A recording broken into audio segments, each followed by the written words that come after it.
ನಮಸ್ಕಾರ. ನಾನಿವತ್ತು ಏನು ವಿಷಯ ಮಾತಾಡೋಕ್ಕೆ ಬಂದಿದ್ದೀನಿ ಅಂದರೆ, ಇವತ್ತು ಸ್ಪೆಷಲಾಗಿ ಏನೋ ರಾಗಿನಲ್ಲಿ ಏನಾದರೂ ಡಿಫ್ರೆಂಟಾಗಿ ಟ್ರೈ ಮಾಡೋಣ ಅಂತ ಹೇಳಿ, ರಾಗಿ ಹಾಲ್ಬಾಯಿ ಅಥವಾ ಮಣ್ಣಿ ಅಂತಲೂ ಕೂಡ ಕರೀತಾರಲ್ವ. ಸೊ ನಾನು ಇವತ್ತು ಅದನ್ನು ಪ್ರಿಪೇರ್ ಮಾಡ್ತಾಯಿದ್ದೀನಿ. ಸೊ ನೀವು ಕೂಡ ಒಮ್ಮೆ ಟ್ರೈ ಮಾಡಿ. ನಾನು ಆಲ್ಮೋಸ್ಟ್ ಇದು ಫಸ್ಟ್ ಟೈಮ್ ಟ್ರೈ ಮಾಡ್ತಿರೋದು, ಬಟ್ ನಿಮಗೂ ಅದು ಯೂಸ್ ಆಗ್ಬೋದು ಅನ್ನೋ ಒಂದು ಉದ್ದೇಶಕ್ಕೋಸ್ಕರ ನಾನಿವತ್ತು ಟ್ರೈನ ಮಾಡ್ತಾಯಿದ್ದೀನಿ. ಹಾಗೆ ದಯವಿಟ್ಟು ಇನ್ನೊಂದು ರಿಕ್ವೆಸ್ಟ್ ಇದೆ ನನ್ನ ಕಡೆಯಿಂದ. ಹಾಗೆ ಯಾರೆಲ್ಲ ಇನ್ನೂ ನನ್ನ ಚಾನಲ್ನ ಸಪೋರ್ಟ್ ಮಾಡಿಲ್ಲ, ದಯವಿಟ್ಟು ಸಪೋರ್ಟ್ ಮಾಡಿ, ಸಬ್ಸ್ಕ್ರೈಬ್ ಮಾಡ್ಕೊಳ್ಳಿ, ಪಕ್ಕದಲ್ಲಿ ಬೆಲ್ ಐಕನ್ ಇರುತ್ತೆ, ಕ್ಲಿಕ್ ಮಾಡಿ. ಹಾಗೆ ಆಲ್ ಆಪ್ಷನ್ ಕೂಡ ಸೆಲೆಕ್ಟ್ ಮಾಡ್ಕೊಳ್ಳಿ. ಹಾಗೆ ಯಾವುದೇ ಒಂದು ವೀಡಿಯೋಸ್ಗಾದರೆ ದಯವಿಟ್ಟು ಒಂದು ಕಮೆಂಟ್ ಹಾಕಿ, ಲೈಕ್ ಮಾಡಿ, ಆದಷ್ಟು ವೀಡಿಯೋನ ಫುಲ್ ನೋಡಿ ಅಂತ ಹೇಳ್ತಾ ಬನ್ನಿ ಇವತ್ತಿನ ವ್ಲಾಗ್ನ ಶುರು ಮಾಡೋಣ. ಮೊದಲಿಗೆ ನಾನಿಲ್ಲಿ ರಾಗಿನ ಒಂದು 2 ಗ್ಲಾಸಷ್ಟು ರಾಗಿನ ತೊಗೊಂಡಿದ್ದೆ. ಅದನ್ನು ಕೂಡ ನಾನಿಲ್ಲಿ ನೀಟಾಗಿ ವಾಶನ ಮಾಡಿಕೊಂಡು ಒಂದು 8 ಗಂಟೆ ಕಾಲ ನೆನೆಸಿ ಇಡಬೇಕಾಗುತ್ತೆ. ಸೊ ನಾನು ನೆನೆಸಿ ಆಗಿತ್ತು, ರಾತ್ರಿ ನೈಟೇನೂ ನೆನೆ ಹಾಕಿದ್ದೆ, ಮತ್ತು ಬೆಳಗ್ಗೆ ಇತ್ತು. ಈ ಥರ ನೀಟಾಗಿ ಒಂದು 2 ಸರಿ ವಾಶನ ಮಾಡ್ಕೋಬೇಕಾಗುತ್ತೆ.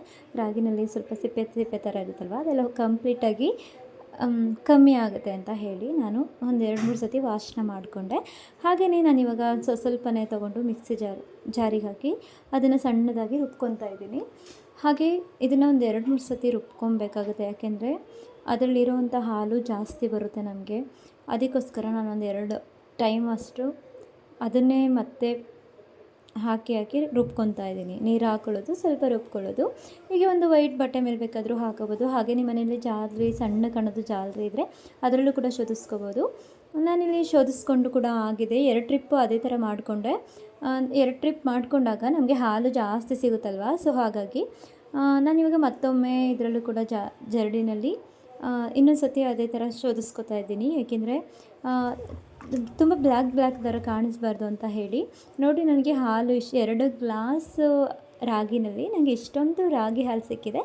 ಮತ್ತೊಂದು ಜಾರಿಗೆ ನಾನಿಲ್ಲಿ ಕಾಯಿ ತುರಿನ ಹಾಕೊತಾ ಇದ್ದೀನಿ. ನಾನು ಸುಮಾರು ಒಂದು ತೆಂಗಿನಕಾಯಿನ ಕೂಡ ತೊಗೊಂಡಿದ್ದೆ, ಅದನ್ನು ಕೂಡ ನಾನು ತುರಿದು ಇಟ್ಕೊಂಡಿದ್ದೆ. ಸೊ ನಾನು ಇದಕ್ಕೇ ಏಲಕ್ಕಿನ ಮಿಕ್ಸ್ ಮಾಡ್ತಾಯಿದ್ದೀನಿ, ರುಬ್ಲಿಕ್ಕೆ ಹಾಕ್ಕೊಂಡು ನಾನಿವಾಗ ಇದನ್ನು ಕೂಡ ನೀರನ್ನ ಹಾಕ್ಕೊಂಡು ರುಬ್ಕೊತಾ ಇದ್ದೀನಿ. ಅದು ಕೂಡ ಸಣ್ಣದಾಗಿ ರುಬ್ಕೊಬೇಕಾಗುತ್ತೆ. ನೋಡಿ, ನನಗೆ ಕಾಯಲ್ಲೂ ಕೂಡ ಒಂದು ತೆಂಗಿನಕಾಯಲ್ಲಿ ಇಷ್ಟು ಹಾಲು ನನಗೆ ಸಿಕ್ಕಿದೆ. ಸೊ ಇವಾಗ 2 ಕೂಡ ಮಿಕ್ಸ್ ಮಾಡ್ಕೊಳ್ಳೋಣ. ಇದನ್ನು ಮಿಕ್ಸ್ ಮಾಡಿಕೊಂಡು ನೋಡಿ ಎಷ್ಟು ಸಿಕ್ಕಿದೆ ಅಂತ ಅಲ್ವಾ. ನನಗಂತೂ ತುಂಬ ಖುಷಿ ಆಗ್ತಿದೆ, ಯಾಕೆಂದರೆ ಅಷ್ಟು ಚೆನ್ನಾಗಿ ಬಂದಿದೆ ಕೂಡ. ಹಾಗೆ ಸ್ಟವ್ನ ಆನ್ ಮಾಡಿ ಇವಾಗ ಒಂದು ಗಟ್ಟಿ ಇರೋಂಥ ತಳನ ಇಡಬೇಕಾಗುತ್ತೆ, ಯಾಕೆಂದರೆ ಅಲ್ಲೇ ನಿಂತ್ಕೊಂಡು ಅದ್ರ ಕಡೆಗೇ ಗಮನ ಕೊಟ್ಟು ಕೈ ಆಡಿಸ್ತಾ ಇರಬೇಕಾಗುತ್ತೆ. ಯಾಕೆಂದರೆ ಅದು ಸ್ವಲ್ಪ ಬಿರುಗ್ಬಿಡೋದು ಆ ಥರ ಏನಾದ್ರು ಆಗಿಬಿಡುತ್ತಾಯ್ತಾ. ಸೊ ಹಾಗಾಗಿ ಗಂಟಾಗೋದು ಆ ಥರ ಎಲ್ಲ ಇರುತ್ತೆ. ಸೊ ಆ ಪ್ರೊಸೀಜರ್ನ ನಾವು ಆ ಪ್ರೊಸೀಜರ್ನ ಸ್ಕಿಪ್ ಮಾಡಬೇಕಂದ್ರೆ ಚೆನ್ನಾಗಿ ಅಲ್ಲೇ ನಿಂತ್ಕೊಂಡು ಅದ್ರ ಕಡೆಗೆ ಗಮನ ಕೊಟ್ಟು ಚೆನ್ನಾಗಿ ತಿರುಗುತ್ತಾ ಇರಬೇಕು, ಆಯಿತಾ. ನಾನಿಲ್ಲಿ ಒಂದು 2 ಕಪ್ಪಷ್ಟು ಬೆಲ್ಲನ ಹಾಕಿದ್ದೀನಿ. ನಿಮ್ಮಲ್ಲಿ 1 ಕಪ್ಪಷ್ಟು ತೋರಿಸಿರೋದು, ಬಟ್ 2 ಕಪ್ ಹಾಕಿದ್ದೀನಿ ಬೆಲ್ಲನ ನಾನು. ತುಂಬ ಟೇಸ್ಟಿಯಾಗಿ, ತುಂಬ ಯಮ್ಮಿ ಆಗಿತ್ತು ಮಾತ್ರ, ಯಾಕೆಂದರೆ ಅಷ್ಟು ಸಾಫ್ಟ್ ನೇಚರ್ ಬರುತ್ತಲ್ಲ, ಸಖತ್ತಾಗಿತ್ತು.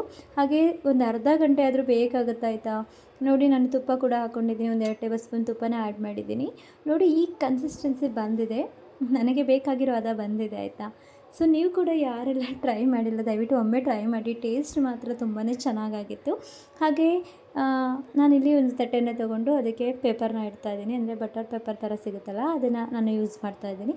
ಅದಕ್ಕೆ ಸ್ವಲ್ಪ ತುಪ್ಪನ ಸವರ್ಬಿಟ್ಟು ಅದ್ರ ಮೇಲೆ ನಾನು ರಾಗಿ ಹಲ್ವಾನ ಮಾಡ್ಕೊಂಡಿದ್ದಲ್ಲ ಅದನ್ನು ಸುರ್ಕೊತಾ ಇದ್ದೀನಿ. ಏಕೆಂದರೆ ಇದು ಈ ಕನ್ಸಿಸ್ಟೆನ್ಸಿ ಬಂದಾಗ ಸ್ವಲ್ಪ ತಣ್ಣಗಾಗಲಿಕ್ಕೆ ಬಿಡಬೇಕಾಗುತ್ತೆ. ಅದು ಆಲ್ರೆಡಿ ಸ್ವಲ್ಪ ಕಂಪ್ಲೀಟಾಗಿ ಕೂಲ್ ಆದಮೇಲೆ ಈ ಥರ ಮಾಡ್ಕೊಂಡಾಗ ಚೆನ್ನಾಗಿರುತ್ತೆ.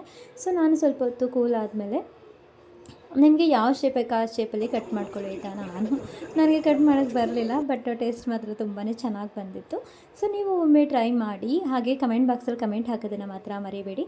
ಯಾರೆಲ್ಲ ಇನ್ನೂ ನನ್ನ ಚಾನಲ್ಗೆ ಸಪೋರ್ಟ್ ಮಾಡಿಲ್ಲ ದಯವಿಟ್ಟು ಸಪೋರ್ಟ್ ಮಾಡಿ ಅಂತ ಕೇಳ್ತಾ ಇವತ್ತಿನ ವೀಡಿಯೋನ ಮುಗಿಸ್ತಾ ಇದ್ದೀರಿ. ಹಾಗೆ ನಿಮ್ಗೆ ಯಾರಿಗಾದರೂ ಇಷ್ಟ ಆಗಿದರೆ ದಯವಿಟ್ಟು ಕಮೆಂಟ್ ಬಾಕ್ಸಲ್ಲಿ ಕಮೆಂಟ್ ಹಾಕ್ರಪ್ಪ. ನೋಡಿ, ಹಾಲ್ಬಾಯಿ ಎಷ್ಟು ಟೆಕ್ಸ್ಚರ್ ನೋಡಿ ಎಷ್ಟು ಚೆಂದ ಬಂದಿದೆ ಅಲ್ವಾ. ನಾನು ಫಸ್ಟ್ ಟೈಮ್ ಮಾಡಿದ್ದಾಯ್ತಾ, ಆದರೂ ಕೂಡ ತುಂಬ ಚೆನ್ನಾಗಿ ಬಂದಿತ್ತು. ಟೇಸ್ಟ್ ಕೂಡ ತುಂಬಾ ಚೆನ್ನಾಗಿತ್ತು. ನಾನು ತುಂಬ ದಿನದಿಂದ ಮಾಡಬೇಕು ಅಂತ ಮಾಡೋಕ್ಕಾಗಿರಲಿಲ್ಲ. Okay, thank you.